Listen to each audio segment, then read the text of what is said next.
Welcome back. In previous week, we have studied about introduction of engine. After that, classification of internal combustion engine depending upon number of parameters.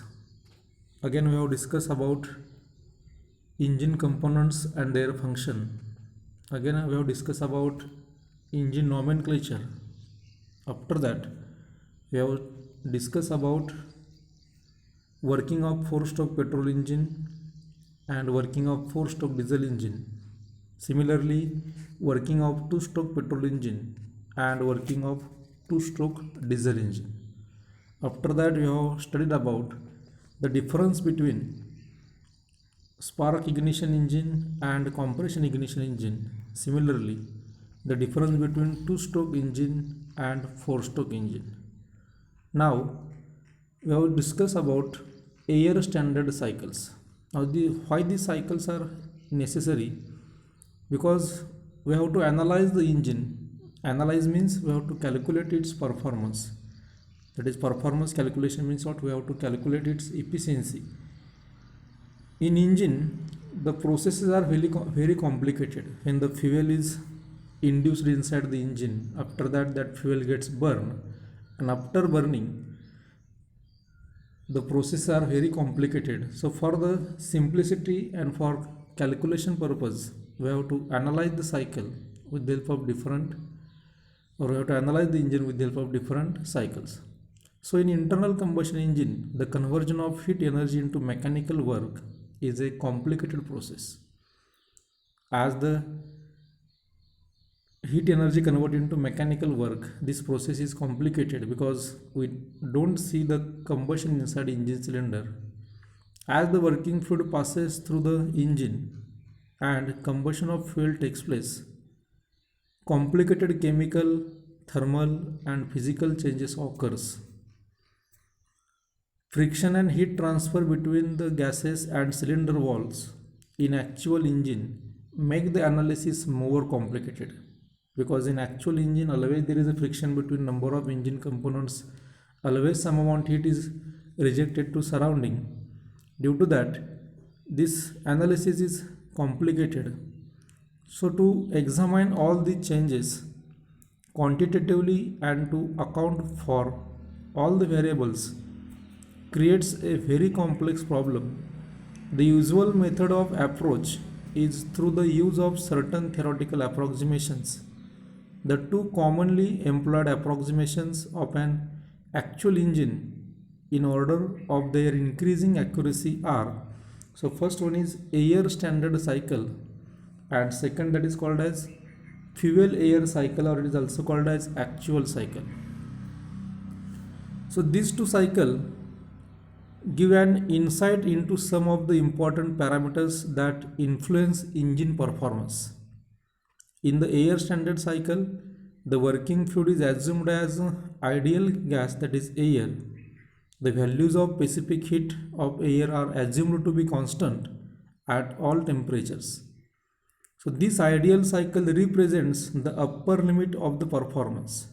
That means we have to idealize the cycle, that is ideal cycle having maximum efficiency, that is upper limit of performance, which an engine may theoretically attain.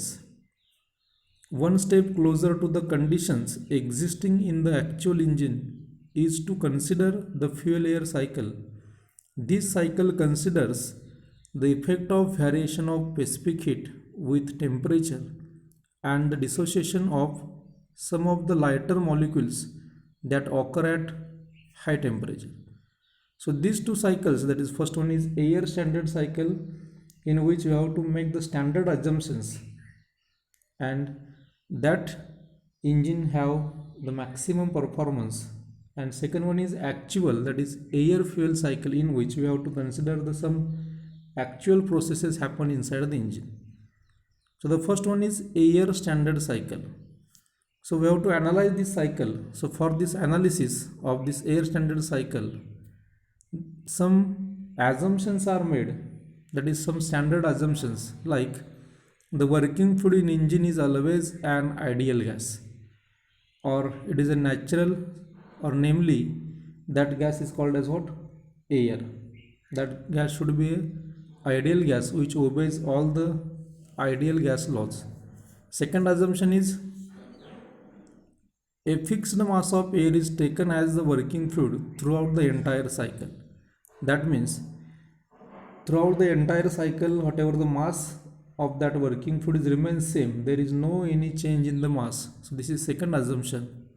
After that, always the specific heat is constant throughout the cycle. Whatever the specific heat Cp is remains same. Next assumption is the combustion process is replaced by a heat transfer process by an external source. So in this case, we have to supply the heat with the help of external source instead of combustion. Next assumption is the cycle is completed by heat rejection to the surrounding until the air temperature and pressure corresponding to initial conditions. This is in contrast to the exhaust and intake processes in an actual engine. That means in this case, always some amount of heat is rejected to surrounding, that is always some amount of heat is rejected to sink. Next assumption, all the processes which are takes place in the cycle are reversible.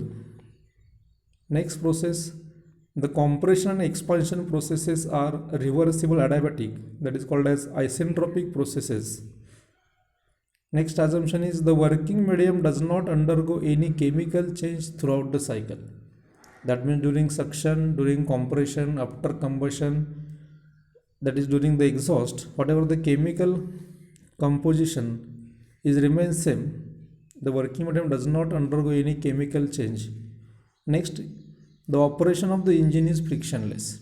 We have to assume that there is no any friction between the number of engine components. Because of the above simplified assumptions, the peak temperature, pressure, the work output and the thermal efficiency calculated by the analysis of an air standard cycle is higher than those found in an actual engine. So due to these standard assumptions, as there is no friction, as there is no any heat transfer to surrounding, as there is no any change in mass, as there is no any change in chemical composition or chemical reaction. So all these are the standard assumptions. With the help of these assumptions, if we analyze or calculate the performance, so that performance is always high than the actual cycle. However, theoretically shows the relative effects of the principal variables such as compression ratio, inlet pressure, inlet temperature on the engine performance. So in this chapter we shall study the following air standard cycles. So first is called as Otto cycle and second one is diesel cycle. So the first one is Otto cycle, or it is also called as what? Constant volume cycle. In this cycle, a German scientist Nikolaus Otto in 1876 proposed an air standard cycle with constant volume heat addition, which formed the basic for the practical spark ignition engines, that is petrol and gas engines. The cycle is shown on pressure, volume and temperature entropy diagram as shown in figure, that is pressure, volume and temperature entropy diagram.